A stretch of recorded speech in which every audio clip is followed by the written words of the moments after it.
Добар ден. Значи, извршниот одбор на КСС во своите одржани состаноци и направените анализи околу неодружливите состојби за функционирање на социјалниот диалог на национално ниво, за кој КСС во последниот период реагираше неколку пати за кршење на Законот за работни односи, за кршење на Спогодбата за формирање на економско-социјалниот совет, за кршење на голем број на меѓународни документи, како што се конвенциите на Меѓународната организација на трудот, во кој што Република Македонија ги има ратификувано во Собранието, како и Спогодбата за формирање на Европската Унија. И самоволието на министерката за труд и социјална политика, воедно и председател на Економско-социјалниот совет, за елиминирање и замолчување на репрезентативните социјални партнери, преку свикување на Економско-социјалниот совет со учество на селективно одбрани синдикални организации кои согласно Законот за работни односи нити можат да ја докажат својата репрезентативност, па ниту можат да бидат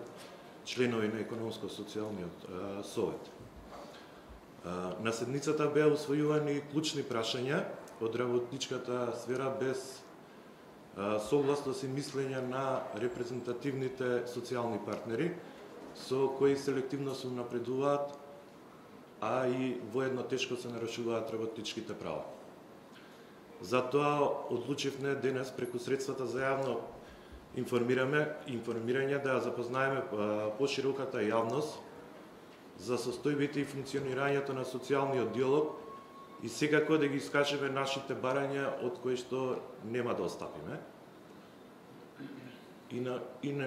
Ние даваме недвосмислена поддршка за покачувањето на минималната плата, но не може да го премолчиме начинот на кој истата се носи. Прекршена е целостната процедура, Законот за работни односи, Законот за минимална плата, каде што точно е прецизирано начинот на кој што ЕСС треба да го даде своето мислење за подоцна да влезе во владина и собраниска процедура. Игнорирајќи ги репрезентативните социјални партнери и правејќи тежок фалсификат, Министерката за труд и социјална политика, како председател на Економско-социјалниот совет, достави мислење од ДСС за покачување на минималната плата без мислење од КСС и без заеднички валидни анализи. Затоа денес Конфедерацијата на слободни синдикати на Македонија бара покачување на платите во јавниот сектор, согласно покачувањето на минималната плата, од причини што ќе се случи поравнување на техничко помоштиот персонал со најниските позиции на носители на дејност во јавниот сектор, и поради што основниот коефициент за пресметка на платата во одредени сектори на јавната администрација ќе биде под минималната плата, а со тоа секако се суспендираат и колективните договори, што има многу поголеми последици, и затоа денес бараме покачување на платите во соодветен процент од 19%, заради задржување на распонот на сите категории на државните службеници и нивните плати. Имено бараме и свикување на Економско-социјалниот совет во легитимен состав, на кој што ќе го предложиме нашиот став, се надеваме дека ќе биде